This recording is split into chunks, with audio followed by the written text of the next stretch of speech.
안녕하세요. 마이웨이입니다. 보시는 것처럼 이 전반적인 암호화폐 시장이 여전히 좀 힘을 못 쓰고 약세로 흐르고 있습니다. 그래도 뭐 그 낙폭이 뭐 크지는 않지만, 그래도 이렇다 할 뭐 큰 뭐 좀 반등세가 나오지는 않고 있어요.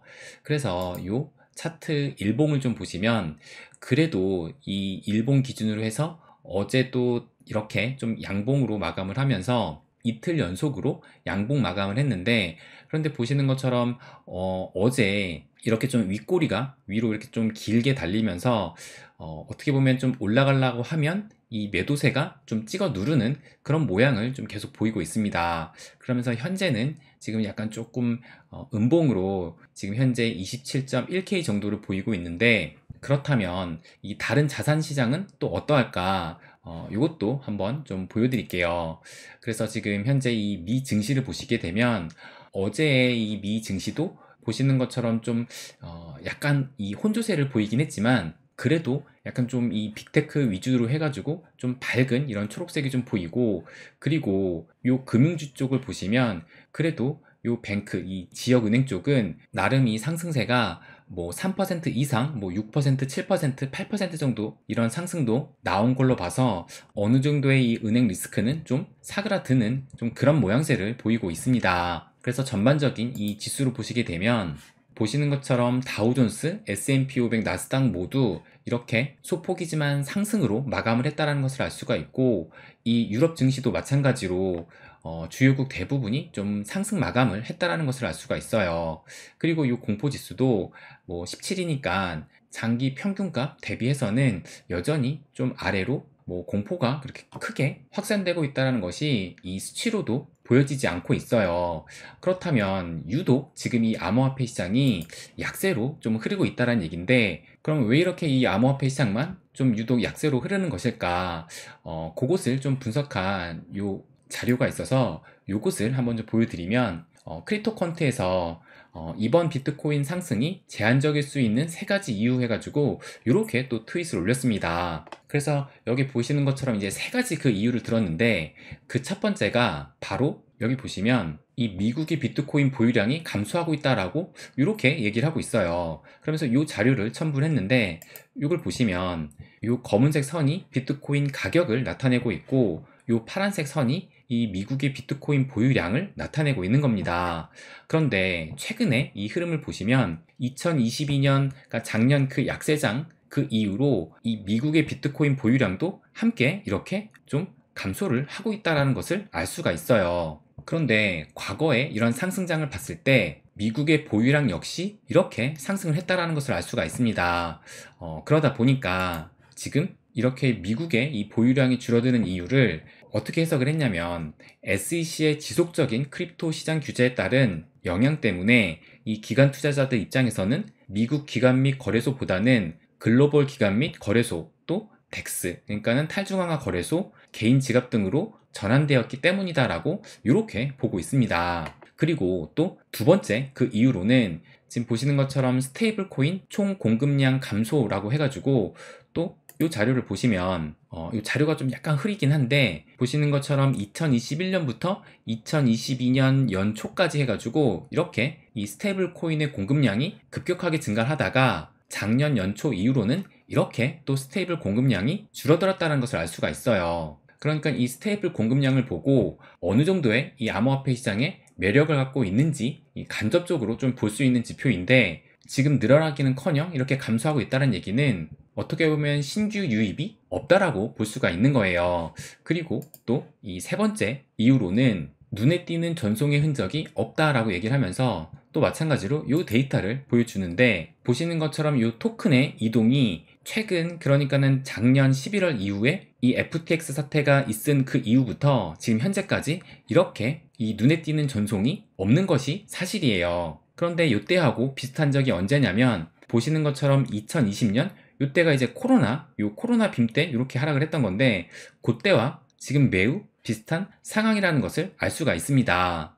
그러면서 한 가지 자료를 더 보여주는데, 여기서 뭐라고 하냐면, 이번 상승세는 새로운 플레이어 유입에 의한 상승이 아니라 기존 플레이어들 사이에 수급적인 요인이 영향을 미친 그런 상승이다라고 얘기를 하면서 현재 이 6개월 이상 장기 투자자들의 비율이 무려 80%에 육박했다라는 이런 데이터를 또 첨부를 해요. 그래서 이걸 보시면 이것도 약간 지금 잘 안 보이긴 한데 지금 요 보라색 요 영역이 6개월 이상 12개월 이하의 장기 보유자를 나타내는 것이고, 그리고 요 연한 연두색은 또 12개월부터 18개월, 그리고 또 그 색이 좀 더 진해진 분홍색은 또 18개월부터 뭐 2년 해가지고, 그러니까 지금 이렇게 이 색깔이 들어가 있는 요 부분이 6개월 이상의 장기 보유자들을 의미를 하고 있는 겁니다. 그런데 또 여기를 보시면 작년 2022년 거의 한 그 연말쯤 요때는 보시는 것처럼 이렇게 6개월 이상의 장기 보유자들의 비율이 요 빨간 선인 요 80%에 다다랐다는 것을 알 수가 있고,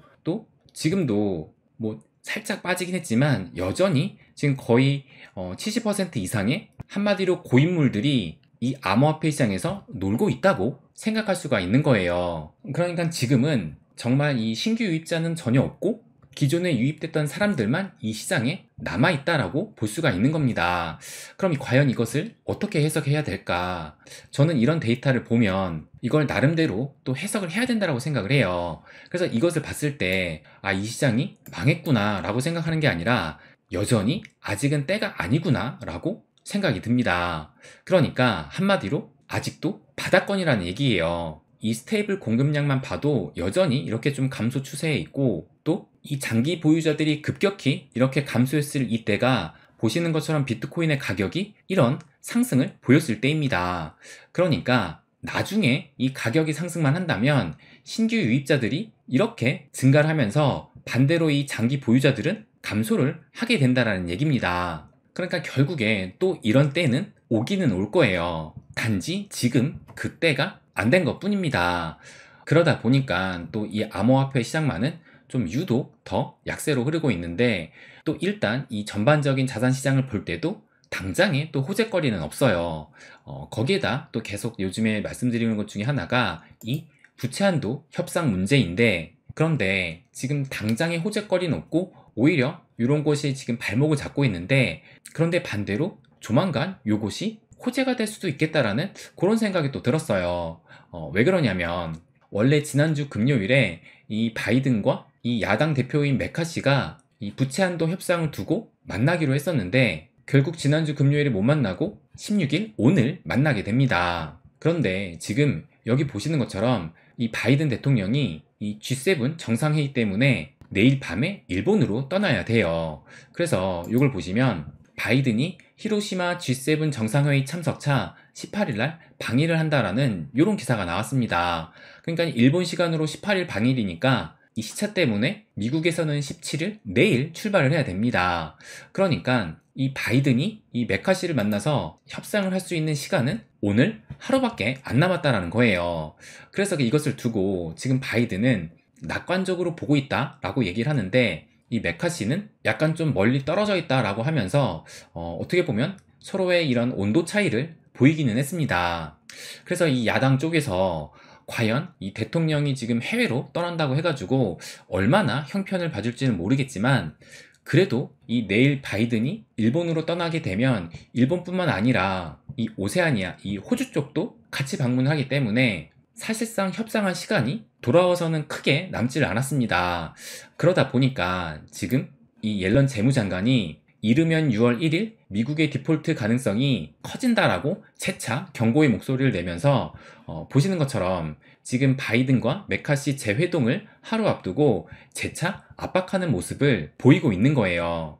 그래서 정말 만약에 오늘 밤 이 협상이 잘 타결만 된다면 어떻게 보면 안도의 이런 주식시장의 상승 랠리가 또 펼쳐지면서 그것이 암호화폐 시장까지도 영향을 미칠 수 있다고 생각이 듭니다. 그렇다면 지금 현재 이런 약세장은 어느 정도 숨통이 트일 가능성도 있다라고 생각이 좀 들어요. 그런데 이것도 뭐 긍정적인 결과가 나왔을 때 단기적인 호재일 것이고, 오히려 만약에 오늘 밤까지도 이 협상이 결렬이 된다면 대통령이 또 없는 자리라 불확실성이 더 커질 수가 있기 때문에 시장은 반대로 요동을 칠 수도 있다라고 생각이 또 들기도 해요. 그래서 만약에 그렇다면 뭐 제가 이 주식시장 같은 경우는 제가 어제도 말씀드렸지만 S&P 500 같은 경우는 200일 이동 평균선을 보자라고 말씀을 드렸고, 비트코인 같은 경우는 200주 이동 평균선을 보자라고 말씀을 드렸는데, 왜냐면 이 200주 이동 평균선 같은 경우는 보시는 것처럼 대체로 이 200주 이동 평균선 밑으로 떨어지지 않았기 때문이에요. 그래서 작년이 좀 유독 길게 이렇게 그 밑으로 떨어졌다가 올해 좀 반등이 나오면서 현재는 이렇게 올라섰는데, 이것을 좀 더 확대해서 차트로 좀 보시게 되면 현재 이 200주 이동평균선이 그 현재 위치해 있는 그 가격대가 대략적으로 한 26.1K 정도를 보이고 있습니다. 그래서 지난주에 보시는 것처럼 이렇게 살짝 이 26K가 깨지는 움직임이 나왔었는데, 그럼에도 얼마 안 지나서 이렇게 말아 올렸어요. 그래서 지금 현재 이번 주는 또 살짝 이 양봉을 보이고 있는데, 결국에 시장에 하락이 온다 하더라도 이 26.1K가 깨지는지 안 깨지는지를 지켜보면 되지 않을까 생각이 듭니다. 그리고 지금 뭐 이런 것보다 좀 더 의미 있고 좀 장기적으로 여러분에게 도움될 만한 이 자료도 한번 좀 보여드릴게요. 그래서 제가 종종 이 말씀드리는 대님이 또 괜찮은 자료를 올려주셨는데, 뭐라고 하셨냐면 과거 하락장들의 바닥에서 고점까지 비트코인의 상승률을 나타낸 데이터입니다 라고 해가지고 이 자료를 또 트윗으로 올려주셨어요. 그래서 이 자료를 한번 보시면 이 X축이 바닥부터 몇 해가 흘렀는지를 보여주고 있는 것이고, 이 Y축이 몇 배의 상승을 나타내는지를 보여주고 있는 거예요. 그래서 여기 보시는 것처럼 첫 번째 베어 마켓 때 이 바닥에서부터 무려 539배의 상승을 보였다는 것을 알 수가 있고, 이 첫 번째 해가 2011년도부터 2014년도까지를 보여주고 있는 거거든요. 그런데 이 두 번째가 대략적으로 한 2015년도부터 2018년도, 이때 이 버블이 한창 꼈을 때 그때 보시는 것처럼 112배에 이때도 어마어마한 이 바닥부터의 상승이 나왔었고, 그리고 이 세 번째가 요 하늘색인데 이때가 2019년부터 2022년까지니까 아마 여러분들이 경험한 요 때가 지금 이 하늘색 선을 보이고 있는 겁니다. 그래서 2019년도 이 바닥 가격이 대략적으로 한 3,100달러여서 2022년 11월 달까지 거의 얼추 한 69,000달러까지 올라갔으니까 대략 계산을 해봐도 21배 상승이 나옵니다. 그리고 지금이 이 네 번째 이 베어 마켓에 현재 있어서 현재 우리가 여기에 위치해 있다라고 말을 하고 있어요. 그렇다면 이 표를 보고 무엇을 예측할 수 있냐면, 보시는 것처럼 지금까지 고점이 나왔던 해는 보통 한 바닥으로부터 2년 차에서 한 3년 차 정도의 고점이 이렇게 나왔다는 것을 알 수가 있어요. 그렇다면 현재 우리의 위치가 여기인데, 현재 여기가 2023년이겠고 여기가 2024년이고 여기가 2025년을 의미를 합니다. 그렇다면 2025년 연초나 2025년 연말에 이 비트코인의 최고점이 나올 가능성이 매우 높다라는 것을 알 수가 있어요. 뭐 우리가 예상했던 거랑 비슷한 시기이기도 한데, 그런데 또 우리가 생각을 해야 될 것이 2024년까지가 이 암호화폐 비과세고, 이 2025년부터는 이 암호화폐에도 세금이 부과가 되면서 과세가 시작되는 시점이에요. 그래서 정말 이 세금 문제 때문에 2024년 말에 혹시 매도를 해야 될지, 아니면 세금을 내더라도 2025년 그 상승분을 가져가야 될지 이제부터 좀 어느 정도는 계획을 세워야 되지 않을까? 좀 그런 생각이 들기도 했습니다. 그렇다면 또 하나, 이 표를 보고선 과연 얼마나 상승을 할까, 또 그것을 한번 생각을 해본다면 매년 이렇게 사이클이 진행이 될수록 이 상승폭이 둔화가 됐다는 것을 알 수가 있어요. 그래서 첫 번째는 539배의 상승이 나왔고, 두 번째가 112배, 세 번째가 21배였는데, 그렇다면 지금은 한 대략적으로 한 10배가 상승을 한다라고 가정을 한다라면 작년에 바닥 가격이 대략적으로 한 15.5K를 찍었으니까 여기에 10배를 하게 되면 달러로 15만 5천 불이 된다라는 것을 예상을 할 수가 있습니다. 그렇다면 이 15만 5천 불은 제가 미리 이렇게 계산을 좀 해보니까 15만 5천 불에다가 지금 환율 대략적으로 한 1,300원을 하게 되면 우리나라 원화로 한 2억 원 정도 되는 금액입니다. 그래서 다음 비트코인의 최고점은 대략적으로 한 2억 원 정도 예상을 해볼 수가 있고, 뭐 지금 이제 10배로 가정을 했는데 만약에 10배가 아니라 좀 더 그 수치를 뭐 높이고 낮춘다면은 그에 따라서 여러분도 이 어느 정도 비트코인이 가격이 상승할지를 나름대로 계산을 해볼 수가 있을 거예요. 그래서 아무튼 지금 우리는 현재 여기에 위치해 있고 아직도 갈 길이 이렇게 많이 남았다는 것을 알 수가 있습니다. 그러니까 지금의 이런 가격 하락이나 이런 지지부진한 움직임에 포기하고 도망갈 때가 아니라 이때나 뭐 이런 때를 위해서 지금부터 준비하고 계획을 세워야 하는 그런 중요한 시기라고 생각을 합니다. 그래서 지금 장이 참 재미가 없지만 그래도 나름대로 이 장을 좀 즐길 수 있는 여유를 좀 가지면서 어떻게 하면 지금의 이 순간이나 앞으로 올 하락장을 나의 기회로 만들 수 있을지를 한번 고민해야 되지 않을까 생각이 들어요. 네, 그럼 오늘은 여기까지 하겠습니다. 항상 제 이야기 끝까지 들어주셔서 감사드립니다. 부자가 되는 길, My Way.